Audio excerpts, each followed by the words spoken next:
Hey, hello. My name is Enrique Palafox, and I'm here with Dacre Stoker. Dacre, how are you? I'm very well, Enrique. Thank you for asking. It's almost a bittersweet. We're getting to the end of this story, and the action is it's interesting. The action is picking up in a similar way, in my opinion, to the way it started. The beginning of the story, those first three chapters, you've got Jonathan Harker's long travel, and now, after all the stuff in England and Whitby and Carfax, we've got a similar storyline where many things are similar. Bram has used an interesting technique, almost like he's sandwiching everything between these chapters in Transylvania. So as we go through this, it's going to be interesting. I'd like to point out some things, but I want to know what you think about the manner in which he's drawing a lot of similarities between what's happening to Jonathan Harker at the beginning of the story and what's happening to Mina and Van Helsing at the very end of the story. What are your thoughts on that? This is very important because, as you well just said, this is some similar parallels in the novel, and you have this brilliant thought that it it it ends as it started in a mirroring way, kind of way, and that is very important to have um, all our heroes tracing back Jonathan path to go to the castle, but also the way the count uses to get into it. This is very exciting, and I just need to tell you there are so many details in this moment. We should divide this video in a couple of episodes and surprise our listeners in the middle of the week with the formal ending. How do you feel I, about that? I think that's a great idea because we don't want to lose and have so much information in one. Yeah, so many. Here's my suggestion: is let's hold off Mhm. on the definitive ending, and we'll film a special ending. And I've got a treat to share because my analysis of the Dracula typescript has Mhm. shown an alternate ending that would have been in the story. And I'm not going to tell you what it is, but let's refilm that. And between you and I, we can actually bring to the world what that ending was intended to be before it was edited out. That is amazing. It's like a special edition DVD. I used to collect this because of that kind of material, and that is an amazing surprise for our viewers and for me actually. Yeah, yeah. So what you can do is when you translate, it's almost like we're telling everybody, I have proof that Dracula's guest was part of the original manuscript, and where my evidence is. Now I Wow. have proof there was a different ending, and I'll show what the evidence is. It's amazing. Let's do this. Okay. Let me translate and invite our Spanish speaker friends. Bienvenidos. Iba a decir última, pero la verdad es que no va a ser nuestra última video. Justo estoy platicando aquí con Dacre en Carolina del Sur. Él está hablando de que tiene un súper notición para todos nosotros. Vamos a dividir la cantidad de información que hay porque el final es impresionante y hay mucha información y como dice Dacre, hay muchos paralelismos entre el inicio de la novela y el final de la novela. Entonces vamos a partirlo en dos videos, pero sobre todo en la semana les tenemos una super sorpresa porque Dacre nos va a revelar cosas de su investigación increíbles que tiene que ver con que Drácula's, Drácula's Guest, que es el invitado de Drácula, está completamente ligado a la novela y por el otro lado nos va a revelar el final borrado o editado, ¿no? El final alternativo que nunca se utilizó en la novela. Entonces, bueno, pues quédense porque vienen cosas increíbles. Ok, Dacre. So here's what I'm going to take you and the readers through, and then you can give your opinion on this. Uh -huh. First of all, November the 1st, what we see is Bram is referring to his maps, and you and I have been looking into these maps.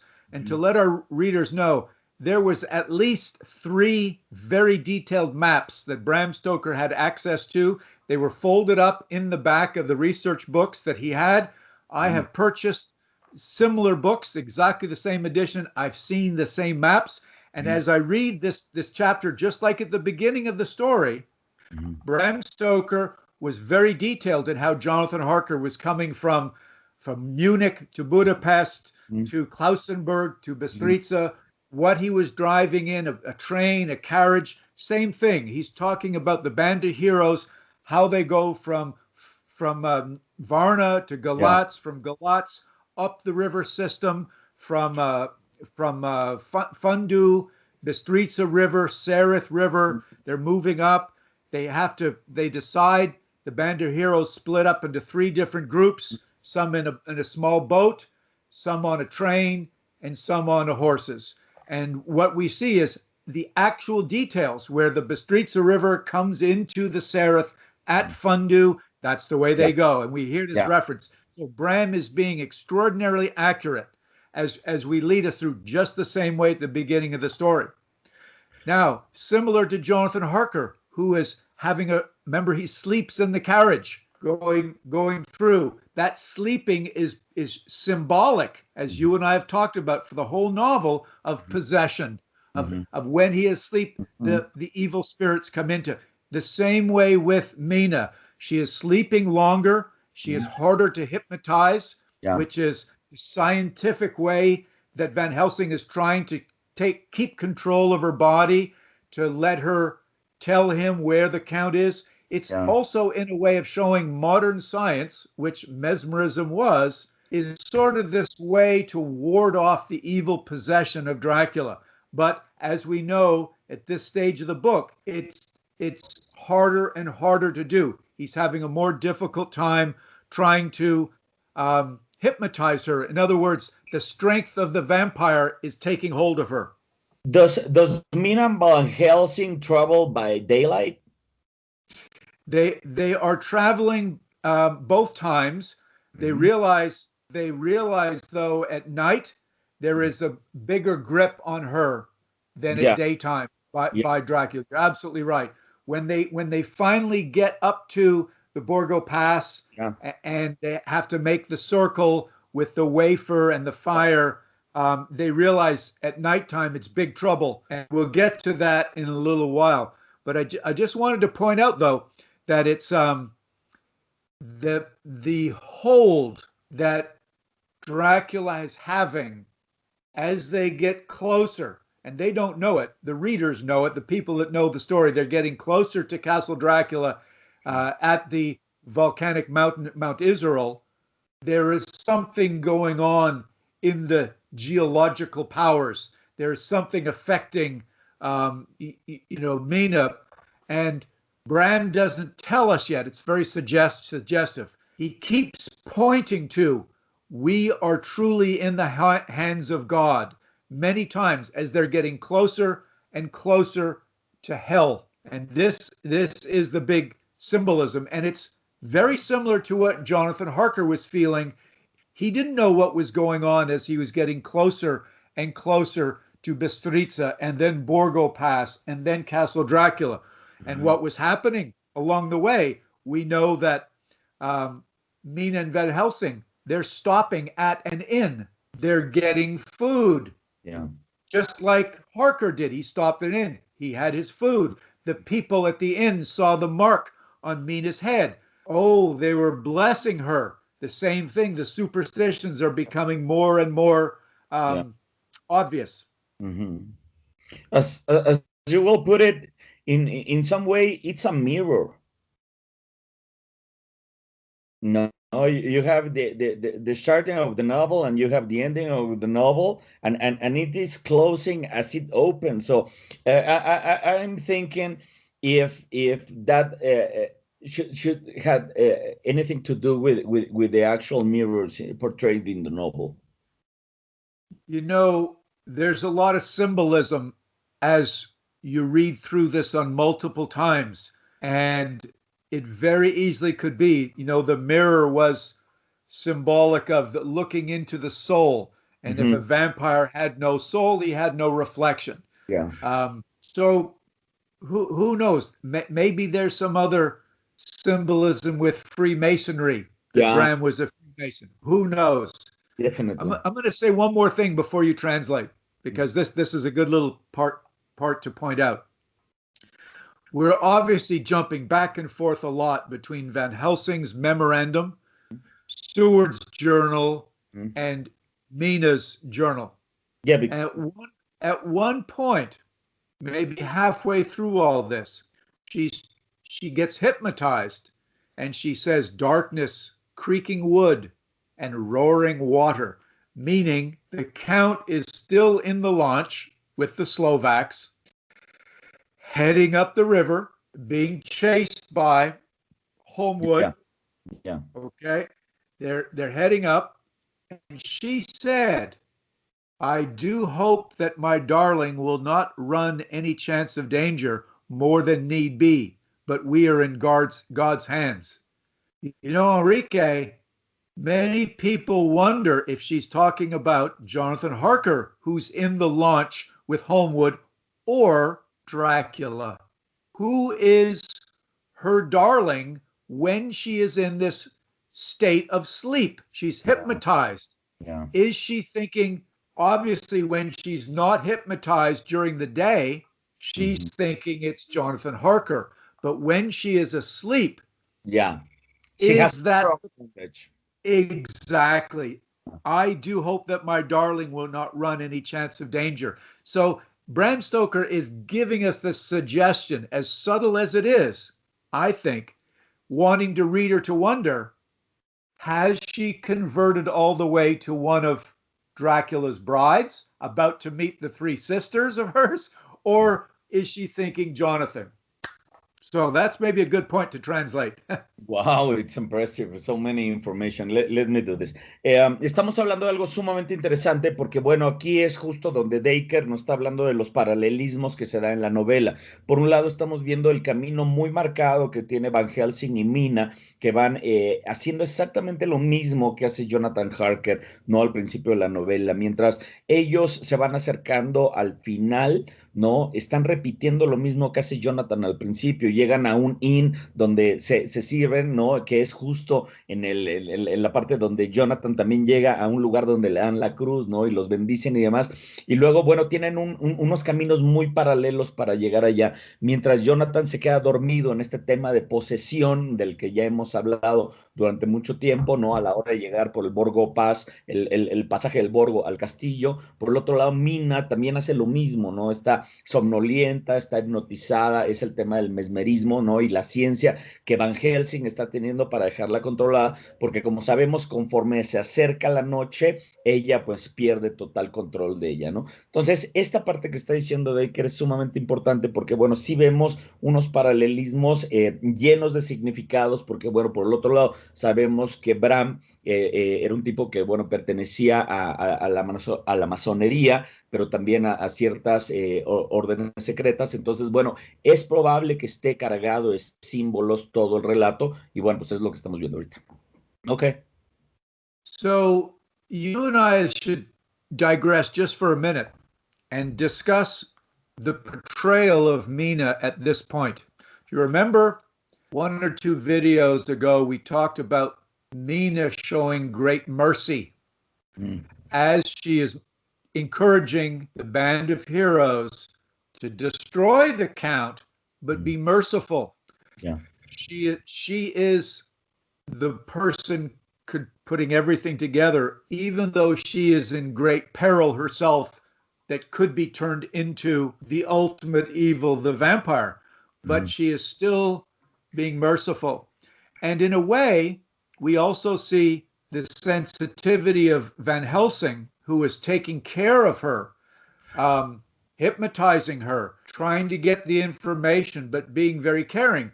You know, you would think if he wanted to, he could just be done with her and cut her head off and stab her, and then she's gone. But he's recognizing she is a very special person. And that shows also something about Van Helsing's sensitivity. And I will say this before I want your input. He's the same way with the horses. Mm-hmm. He is showing great mercy to God's creatures, Mm-hmm. these horses. And if you look at this section of the book, Mm-hmm. he's making sure that he has extra horses to pull the carriage. He is Mm-hmm. making sure they get adequate rest. He's Yeah. trying to get fed. At a Mm-hmm. certain point, he realizes the horses are so sensitive to their surroundings and they're evil. He gives them the reins. They find their way. They can find their way. He recognizes that animals have a sense like Yeah. wolves do. Yeah. They know more than humans. So Van Helsing is a very sensitive man connected to this sort of world. And I am a horse person myself. I Mm-hmm. know very much about horses, Mm-hmm. having been a horse person all my life. And so it's an interesting thing to consider why he is this way, which I think is really, really cool. So what are your thoughts? In my opinion, it's for me it's very clear because Van Helsing for me is also looking for knowledge. He is looking for it, and to being connected with nature is the most profound knowledge we as human can have. We cannot do anything without without nature. That is why the world is collapsing right now, because we are not taking care of our planet. So if we Van Helsing understand that he need to collaborate and understand the way nature deals, because Dracula is supernatural. He is beyond natural, and he bends all the nature laws. So he makes a pact with nature and embrace it at full timer. I mean, he's almost like a witch doctor, and witches doctor need to be very close related with nature. I like that thinking. You know, as you very well know, back in the medieval days, anybody who was making medicine was looked at as a witch. Everything else was it's God's will, it's God's way. You know, you made me think of that one article in New York World newspaper where Bram Stoker sees Charles Darwin, Mm-hmm.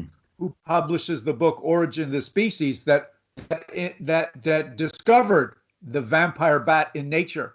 Mm. And Bram Stoker used that, twisted around as combining the supernatural and the natural Yeah. of the superstitions involved in the tuberculosis outbreak of vampirism in New England, with the same article mentioning Darwin and the vampire bats. And you're absolutely right, Enrique. That's happening right here. That the natural world, because they're so connected, is doing something that the humans do not do, which is understand and feel the presence of the supernatural.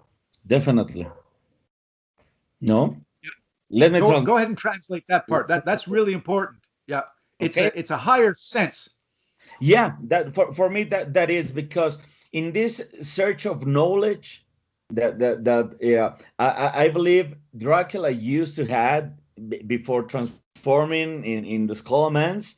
He should have this very profound knowledge of nature. But let me Yep. translate this. Estamos hablando de algo que resulta interesante porque por un lado Van Helsing tiene una conexión muy interesante con la naturaleza. Él entiende no nada más a Mina, que entiende que es un personaje muy importante, no nada más querido, sino bueno en todo lo que está sucediendo, sino que Dacre menciona mucho la compasión que tiene Van Helsing con los caballos. Entonces, preocupación porque ellos estén bien, porque descansen, porque sean lo suficientes para que no se cansen, para que coman y demás. Entonces, y al final los deja en libertad. Bueno, este es un profundo conocimiento que tiene Van Helsing de la manera en que la naturaleza presiente lo sobrenatural.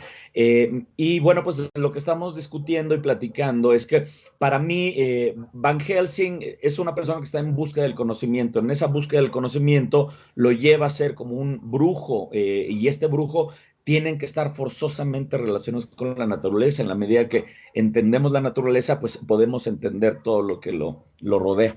Okay.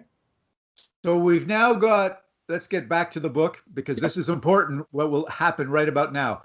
as the band of heroes are still moving their way up in different paths up the country by boat and by horses, Mina and Van Helsing have now arrived at the Borgo Pass.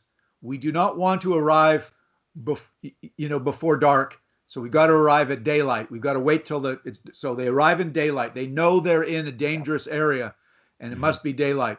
Now, this is one piece, Enrique, that is deleted from the book that I have seen, and it's a hint. I'm not going to give the answer, but I'm going to read it, and then you can translate it, and we'll talk about this when we do our last filming.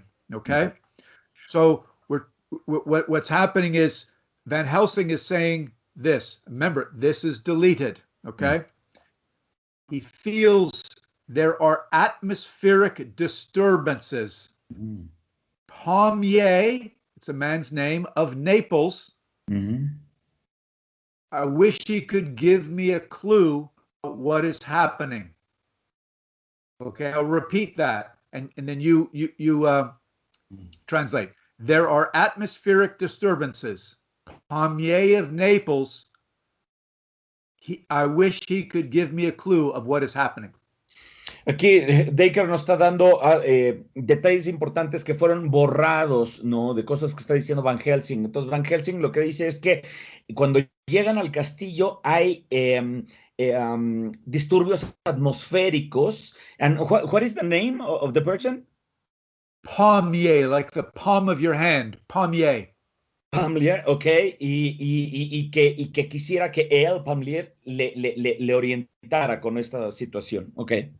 Now, this man was famous for being a very early, this is 1800s, a seismography, understanding the movement of the earth, yes, and he did studies of the eruptions of Mount Vesuvius in Italy. La referencia de esta persona es alguien que estudió el sismológico, ¿no? Y que precisamente tenía estudios sobre el monte Vesubio. Entonces, por eso hace referencia Van Helsing a él, para que le dé orientación de por qué estos disturbios atmosféricos. So, Van Helsing realizes something is changing. He doesn't know what, but something is changing, and that's why he's hoping, I wish Pommier was here to tell me. So, it's connecting Van Helsing to the scientific world. As you just said, he's aware of the natural world, the science, as well as the supernatural world. And at this very point, he said that it's very hard, no effect now, to hypnotize Mina, excuse me. No, he can't do it. So the powers of the earth have changed Lucy somewhat. Wow. And that is important. He says also the horses, they know what's going on. I will give them my rein. They go on, so be patient. So the horses are feeling it. They understand what's going on. And then he says also the sun is changing and creating a big yellow flood. Yellow flood. Now we'll get to this in a moment, but when volcanoes erupt, sulfurous gases come up and bring this killing yellow gas. Wow. Let me translate this. Estamos hablando de Van Helsing mencionando todo lo que está sucediendo, ¿no? Por ejemplo, todos estos disturbios tienen que ver con fenómenos de la naturaleza. Entonces, Van Helsing recurre a la ciencia, que es lo más natural, para tratar de explicar todo esto. Entonces, por ejemplo, en el volcán, ¿no? Pues se genera todas estas partes del azufre que ya habíamos hablado, ¿no? Y entonces, en lo que está traduciendo, pero en lo que nos está leyendo Dacre, ¿no? Dice Van Helsing que el sol cambia. En el momento que entran a esta zona, inclusive hasta el sol cambia, se nota diferente, se nota mucho más amarillo y demás. Entonces, justo, ¿no? Está totalmente fundamentado otra vez porque las minas de azufre de ese lugar, bueno, pues han generado también esos humos que hacen visualmente esos efectos. So now this is nighttime now, and Van Helsing has to secure the horses so they're relaxed, give them some shelter, and the same with Mina, and he makes some food, And just like the beginning of the story, Mina says, not hungry. Ujú. She would not eat, simply saying she had no hunger. Now, this is foreshadowing of the same thing that the vampire, obviously Dracula, didn't eat at the Ya, beginning of the story when Jonathan Harker arrives. So we're ya, beginning to see how far along in the conversion has she gone. ya. So he takes out his wafers, he makes this circle. She grew whiter and even whiter till the snow was no more pale and no word she said. So we're very close now. We realize there's a problem. And then presently the horses began to scream and tore at their tethers till I came to them and quieted them. When they did feel my hands on them, they whinnied low as in joy and licked my hands and were quiet. So he has a calming way on the horses, but they are obviously Ya, very, very upset. Yep. And he said, all was in dead, grim silence, only that the horses whinnied and cowered as if in terror of the worst. I began to fear horrible fears. So ya. this is a buildup. We know we're close. We know something is getting terrible. And then obviously what begins to happen is these three brides appear. And that's the reason for this Se- terrible. And they say, come, sister, come, sister. So they have found her, and we realize she's now a sister come within us as a fellow vampire. Wow.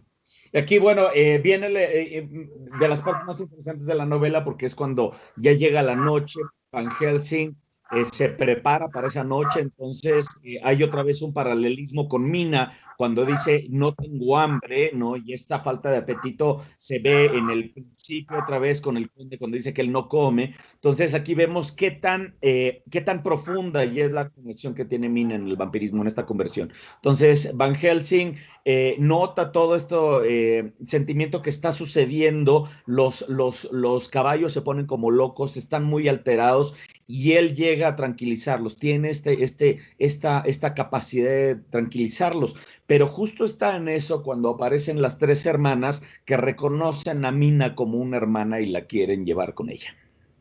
So a short break from the horrors of Mina falling into vampirism and Van Helsing being the savior, we hear from Seward that the ship has had a wreck on the way up. They've now fixed it, but they're on their way. But it explains that Bram has been looking at the map and figuring out why would a steamship take so much time to get here rather than the train that went all the way around. So now we go back to Van Helsing, who's realized he has to go to Dracula's castle and leave Mina. He's got to go and be the fearless vampire slayer that he is, and go to the castle and get in there in the same way that Jonathan Harker went to the room where Count Dracula was with the shovel. And we know that Jonathan was not successful. But we're obviously, the tension is, will Van Helsing be successful? Will he be able to do away with these three ladies? When he gets there, he says this: it seemed as if there was some sulphurous fume, which at times made me dizzy. Either there was a roaring in my ears, or I heard afar off the howl of wolves. So once again, the closer Van Helsing gets to hell, gets to the castle, gets to the mountain that the castle is on, there was some sulphurous fume, the killing gas, which made me dizzy. We know if you go dizzy and you go into a trance, you're in trouble. So this is, again, Bram is showing us the connection of the natural world making him dizzy, but could put him into the hold of the supernatural world.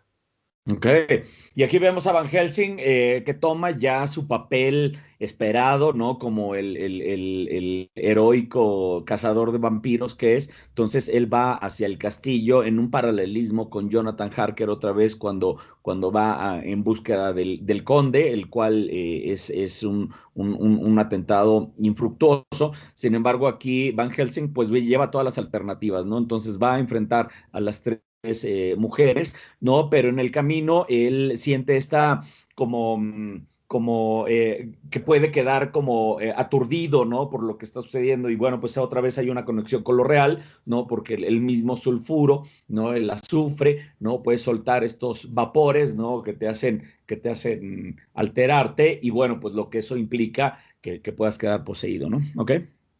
Now, that last reference, Enrique, it Ya. seemed as if there was some sulfurous fume made me dizzy, was cut out.